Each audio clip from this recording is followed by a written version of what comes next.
Number question जो है प्रकाश के परावर्तन के कितने नियम है, तो इसका आंसर हो गया 2। चलिए अगला क्वेश्चन जो है समतल दर्पण द्वारा बना प्रतिबिंब होता है, तो इसका आंसर है काल्पनिक होता है। चलिए अगला क्वेश्चन जो है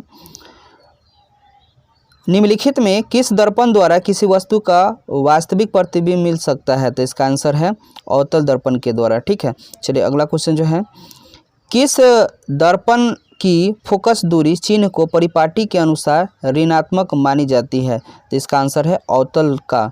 चलिए अगला क्वेश्चन जो है नई कार्तिक चिन्ह परिपाटी के अनुसार दर्पण के सामने रखे गए बिंब दूरी ली जाती है, तो इसका आंसर है ऋणात्मक ली जाती है। अगला क्वेश्चन जो है एक प्रतिबिंब का आकार हमेशा वस्तु के बराबर होती है तो दर्पण होगा, तो इसका आंसर है समतल दर्पण। ठीक है, चलिए अगला क्वेश्चन जो है किसी दर्पण के सामने आप चाहे जितनी दूरी पर खड़े हो आपका प्रतिबिंब सीधा ही बनता है, संभवतः वह दर्पण है, तो इसका सही जवाब हो जाएगा समतल या उत्तल।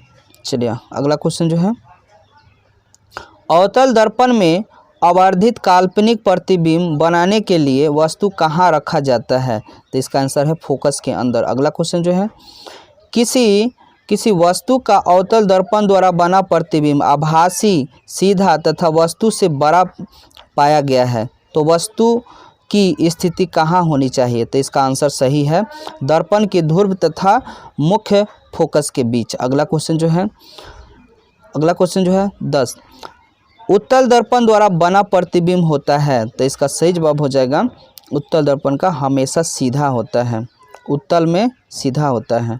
चलिए अगला क्वेश्चन जो है एक गोलीय दर्पण द्वारा बने प्रतिबिंब का आवर्धन ऋणात्मक हो तो प्राप्त प्रतिबिंब क्या होगा, तो इसका होगा उल्टा होगा। चलिए अगला क्वेश्चन जो है गोलीय दर्पण के फोकांतर एवं वक्रता त्रिज्या के बीच का संबंध है, तो इसका f बराबर r/2 है। अगला क्वेश्चन जो है वक्रता त्रिज्या 1 मीटर के अवतल दर्पण की फोकस दूरी होगी, तो इसका आंसर हो गया देखिए 1 मीटर में क्या होता है तो 100 सेंटीमीटर और बटा 2 जो है काट देंगे तो इसका आंसर हो जाएगा 50 सेंटीमीटर। ठीक, देखिए दाढ़ी बनाने में दाढ़ी जो शेविंग करने में कौन सा दर्पण का उपयोग किया जाता है, तो इसका आंसर है अवतल का। अवतल दर्पण की फोकस दूरी उसकी वक्रता त्रिज्या की होती है, तो इसका आंसर है आधी होती है। ठीक है, चलिए अगला क्वेश्चन जो है मिरर जो है साइड मिरर के रूप में निम्नलिखित में कौन सा प्रयुक्त होती है, तो इसका आंसर है उत्तल दर्पण। चलिए अगला क्वेश्चन जो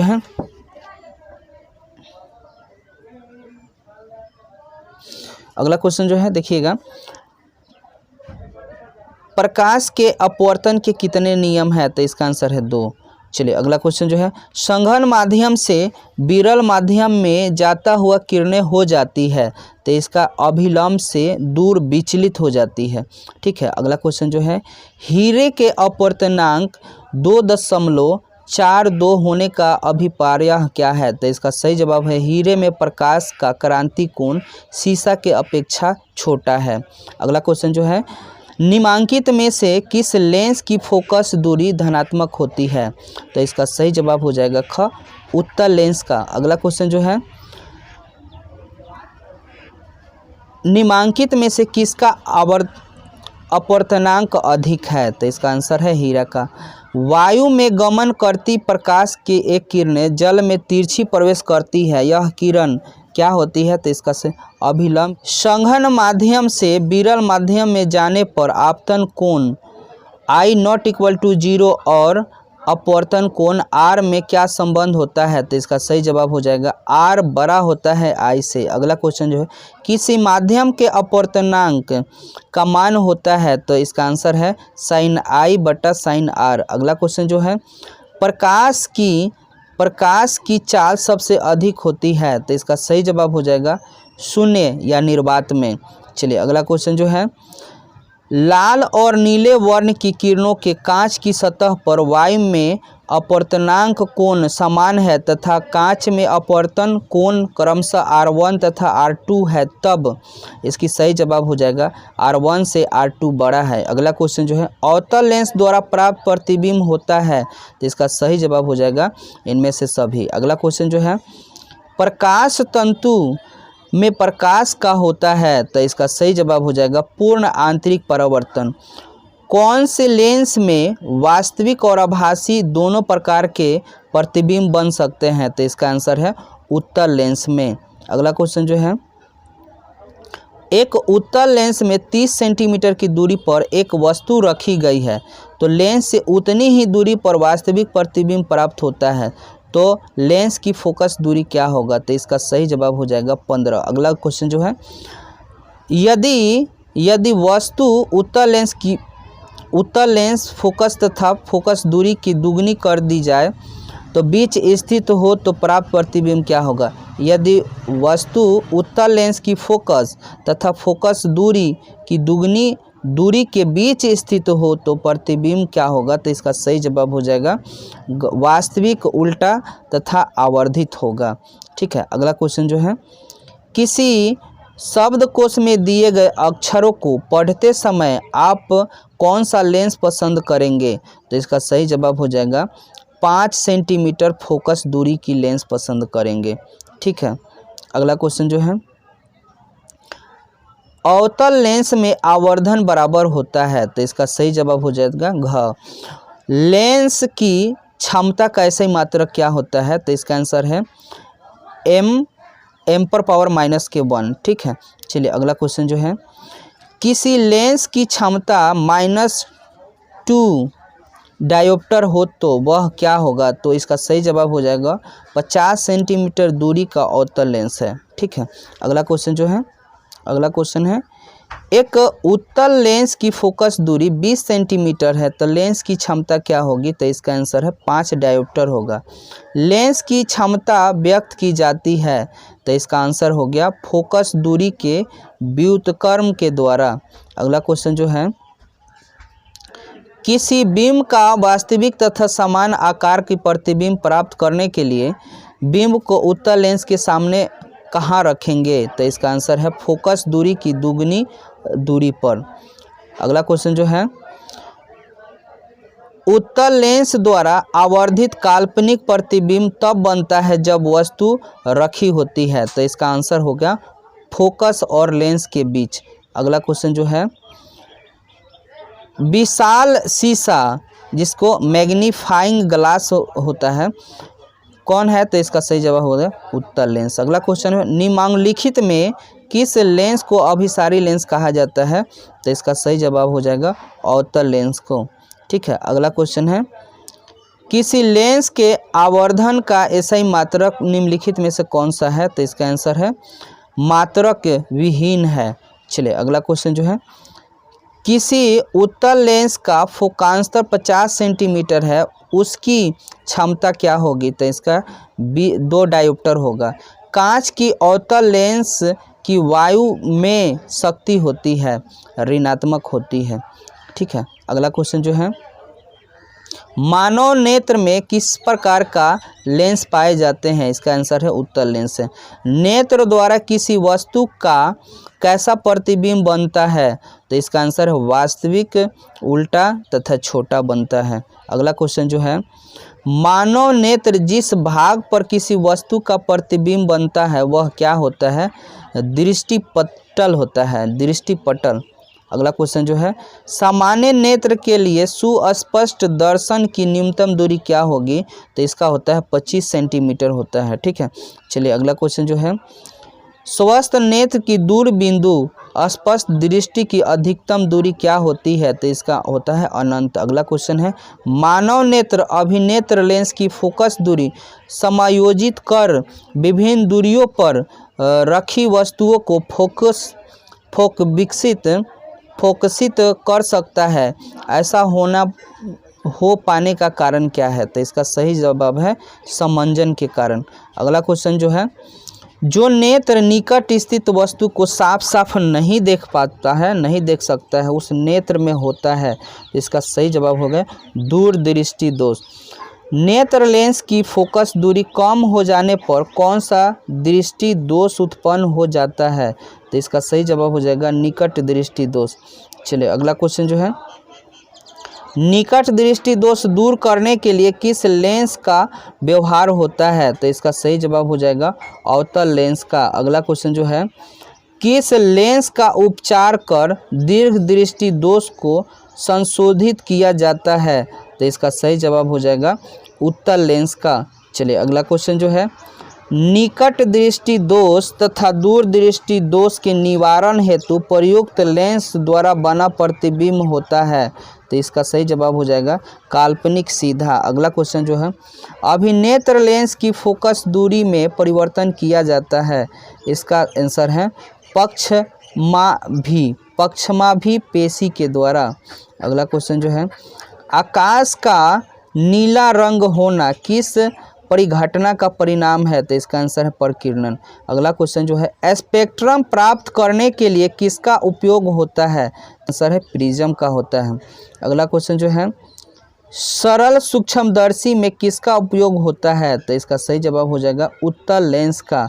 सफ़ेद प्रकाश की किरण जब किसी प्रिज्म से होकर गुजरती है तब जो वर्ण सबसे कम विचलित होती है वह है लाल रंग, कम विचलित होती है। अगला क्वेश्चन जो है, दृश्य प्रकाश में किस वर्ण की तरंगदैर्घ्य अधिक होती है? तो इसका सही जवाब हो जाएगा लाल का। तारों का टिमटिमाना प्रकाश के किस घटना को दर्शाती है? तो इसका सही जवाब हो जाएगा प्रकाश के प्रकीर्णन के कारण। ठीक, चलिए अगला क्वेश्चन जो है, टिंडल प्रभाव प्रकाश की कौन सी परिघटना को प्रदर्शित करता है? तो प्रकाश के प्रकीर्णन के। कांच की एक समांतर पट्टिका पर सफ़ेद प्रकाश तिरछी अपतित होती है, निम्नलिखित में से कौन प्रथम अपवर्तन के साथ घटित होगा? तो इनमें से सभी होगा। एक प्रिज्म में कितनी सतह होती है, कितनी सतह से घिरी होती है? तो इसका आंसर है 5। चलिए अगला क्वेश्चन जो है, J/C यानी जूल प्रति कूलम बराबर होता है? तो 1 वोल्ट होता है। अगला क्वेश्चन जो है, एक विद्युत हीटर के टर्मिनलों के बीच 60 वोल्ट का विभवांतर रहने पर वह 4 एम्पीयर की विद्युत धारा लेता है, विद्युत हीटर का प्रतिरोध होगा? तो इसका सही जवाब हो जाएगा 15। चलिए अगला क्वेश्चन जो है,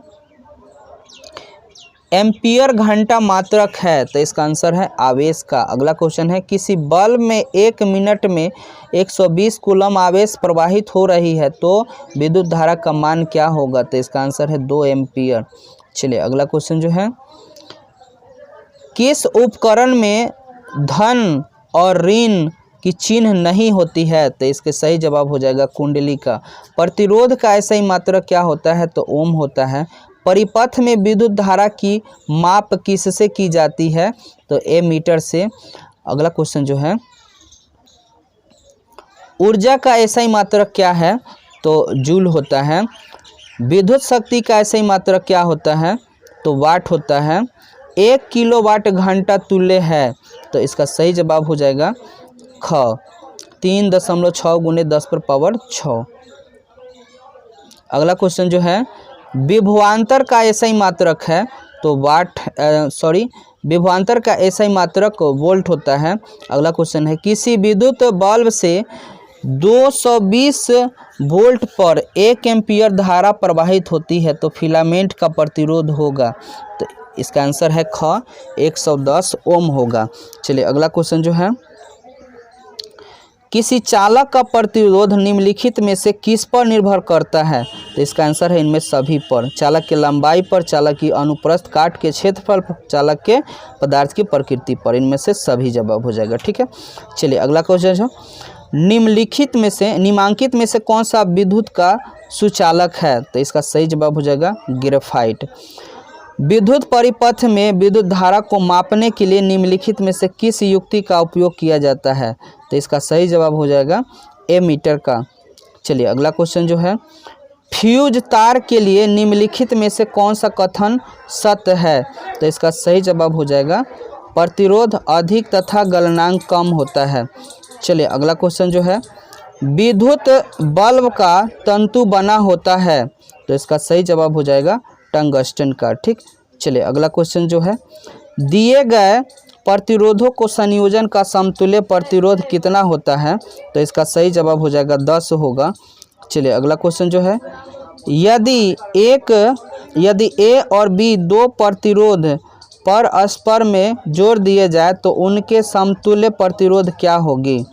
तो उसका सही जवाब हो जाएगा ए और बी दोनों से कम होगा। समांतर क्रम में संयोजित प्रतिरोध की संख्या घटने के उपरांत संयोजित प्रतिरोधों का कुल प्रतिरोध क्या होगा? तो इसका आंसर होगा बढ़ जाएगा। वैद्युत प्रतिरोधकता निर्भर करती है, चलिए अगला क्वेश्चन जो है वैद्युत प्रतिरोध निर्भर करती है, तो इसका सही जवाब हो जाएगा चालक के पदार्थ की प्रकृति पर। चलिए अगला क्वेश्चन जो है निम्नांकित में से कौन विद्युत शक्ति को निरूपित नहीं करता है? तो इसका आंसर है I/R²। अगला क्वेश्चन है इलेक्ट्रॉन पर कितना आवेश होता है? तो इसका सही जवाब हो जाएगा 1.6 × 10⁻⁻⁻19 कूलम। चलिए अगला क्वेश्चन जो है 12 वोल्ट विभवांतर के दो बिंदुओं के बीच 2 कूलम आवेश को ले जाने से कितना कार्य होगा? तो इसका सही जवाब हो जाएगा 24 जूल होगा।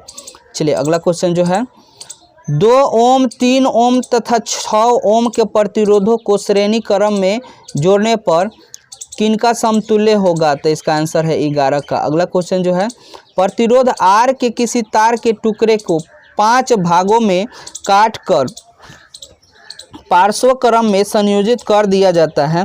यदि संयोजन के तुल्य प्रतिरोध R' हो तो R/R' का मान क्या होगा?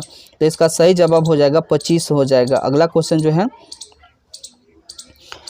विद्युत धारा के चुंबकीय प्रभाव का खोज कौन किया था? इसका आंसर है ऑरेस्टेड किए थे। अगला क्वेश्चन जो है किसी क्षर चुंबक के अंदर चुंबकीय क्षेत्र रेखा की दिशा क्या होती है? तो इसका आंसर है ख दक्षिण ध्रुव से उत्तर ध्रुव होती है। अगला क्वेश्चन जो है सीधे तार में अचर विद्युत धारा के कारण तार के गिर्द चुंबकीय बल रेखाएं होती है। तो इसका आंसर है तार के गिर्द विद्युतीय रेखाएं। चलिए अगला क्वेश्चन जो है विद्युत चुंबकीय प्रेरण की घटना है। तो इसका सही जवाब हो जाएगा इसका ही जवाब हो जाएगा ग कुंडली तथा चुंबक के बीच आपेक्षिक गति के कारण कुंडली में प्रेरित विद्युत धारा का उत्पन्न। चलिए अगला क्वेश्चन जो है लघु पतन के समय विद्युत धारा का मान क्या होता है? तो इसका सही जवाब बहुत अधिक बढ़ जाता है। अगला क्वेश्चन जो है विद्युत मोटर परिवर्तित करता है। इसका सही जवाब हो जाएगा विद्युत ऊर्जा को यांत्रिक ऊर्जा में। अगला क्वेश्चन है विद्युत चुंबकीय प्रेरण की खोज किसने की थी? तो इसका सही जवाब है माइकल जो फैराडे हैं वो किए थे। हमारे घरों में जो विद्युत आपूर्ति की जाती है वह होती है। इसका सही जवाब हो जाएगा 220 वोल्ट पर AC करंट प्रतिवर्ती धारा जिसे बोलते हैं। ठीक है। चलिए अगला क्वेश्चन जो है वास्तव में विद्युत जनित्र जिसको डायनेमो बोलते हैं काम करती है। तो इसका सही जवाब हो जाएगा ऊर्जा के परिवर्तक की सतह पर। चलिए अगला क्वेश्चन जो है विद्युत धारा उत्पन्न करने की युक्ति को कहते हैं तो जनित्र कहते हैं जिसको डायनेमो भी कह सकते हैं। ठीक है, डायनेमो भी कहा जाता है। चलिए अगला क्वेश्चन जो है निम्नलिखित पदार्थ में कौन चुंबकीय पदार्थ नहीं है? तो इसका सही जवाब हो जाएगा पीतल। फ्लेमिंग के बाएं हाथ के नियम की माध्यमा क्या संकेत करती है? तो इसका सही जवाब हो जाएगा चालक में विद्युत धारा की दिशा बताती है। चलिए अगला क्वेश्चन जो है किसी सीधे चालक में धारा की दिशा और उससे संबंधित चुंबकीय क्षेत्र की दिशा जिस नियम से ज्ञात की जाती है उसे कहा जाता है। यह नियम क्या है? तो इसका सही जवाब है मैक्सवेल का दक्षिण हस्त नियम होती है।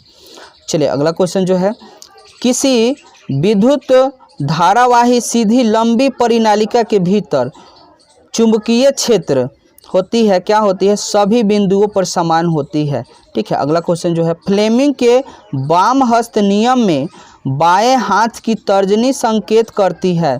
तो इसकी सही जवाब हो जाएगा सही जवाब चुंबकीय क्षेत्र की दिशा बताती है। ठीक, चलिए अगला क्वेश्चन जो है प्रत्यावर्ती धारा की दिशा चालक में होती है। इसका आंसर है आवृत्ति रूप में उलट जाती है। चलिए अगला क्वेश्चन जो है किसी AC जनित्र तथा DC जनित्र में एक मूलभूत अंतर यह है कि एसी जनित्र में सर्पी वलय होती है जबकि डीसी जनित्र में दिक् परिवर्तक होता है। ठीक है, ये इसकी डिफरेंट है। चलिए अगला क्वेश्चन जो है, ऊर्जा का पारंपरिक स्रोत है, तो इसका आंसर है कोयला। नवीकरणीय ऊर्जा नहीं है, इसका आंसर है नाभिकीय ऊर्जा। ठीक है, चलिए अगला क्वेश्चन जो है, सौर कुकर के लिए कौन सा दर्पण सर्वाधिक उपयुक्त है, तो इसका आंसर है सौर कुकर के लिए अवतल लेंस की ज़रूरत पड़ती है। ठीक है, चलिए अगला क्वेश्चन है, यदि वायुमंडल की ऊपरी परत 100 जूल और ऊर्जा प्राप्त करती हो तो उसमें से कितने ऊर्जा पृथ्वी की सतह पर पहुंचती है, तो इसकी सही जवाब हो जाएगा 47 जूल। अगला क्वेश्चन जो है, ऊर्जा के नवीकरणीय स्रोत है, ऊर्जा के नवीकरणीय स्रोत है जैव मात्रा एवं सौर ऊर्जा, जैव मात्रा एवं सौर ऊर्जा। अगला क्वेश्चन जो है, ऊर्जा के 2 अनवीकरणीय स्रोत है, तो इसका आंसर है कोयला और पेट्रोलियम। चलिए अगला क्वेश्चन जो है, प्राकृतिक गैस स्रोत है, इसका आंसर है अनवीकरणीय गैस। अगला क्वेश्चन जो है, गर्म जल प्राप्त करने के लिए हम सौर जल ताप का उपयोग कब नहीं कर सकते हैं, तो इसका सही जवाब हो जाएगा जब बादल वाला दिन होगा, बारिश वाला, उसमें हम लोग इसके उपयोग नहीं कर सकते हैं। चलिए अगला क्वेश्चन जो है, उत्तम ऊर्जा का स्रोत वह है जो क्या है, जिसमें ये सभी गुण होते हैं। कौन सा? जो सरलता से सुलभ हो, जो प्रति एकांक आयतन अथवा प्रति एकांक द्रव्यमान अधिक कार्य करे, जिसका भंडारण तथा परिवहन आसान हो। इसका आंसर सभी हो जाएगा। ठीक है, चलिए अगला क्वेश्चन जो है, सूर्य द्वारा उत्सर्जित किस प्रकार का विकिरण पानी को गर्म करने के लिए अधिकतम ऊर्जा का योगदान करती है, इसका सही जवाब हो जाएगा अवरक्त विकिरण।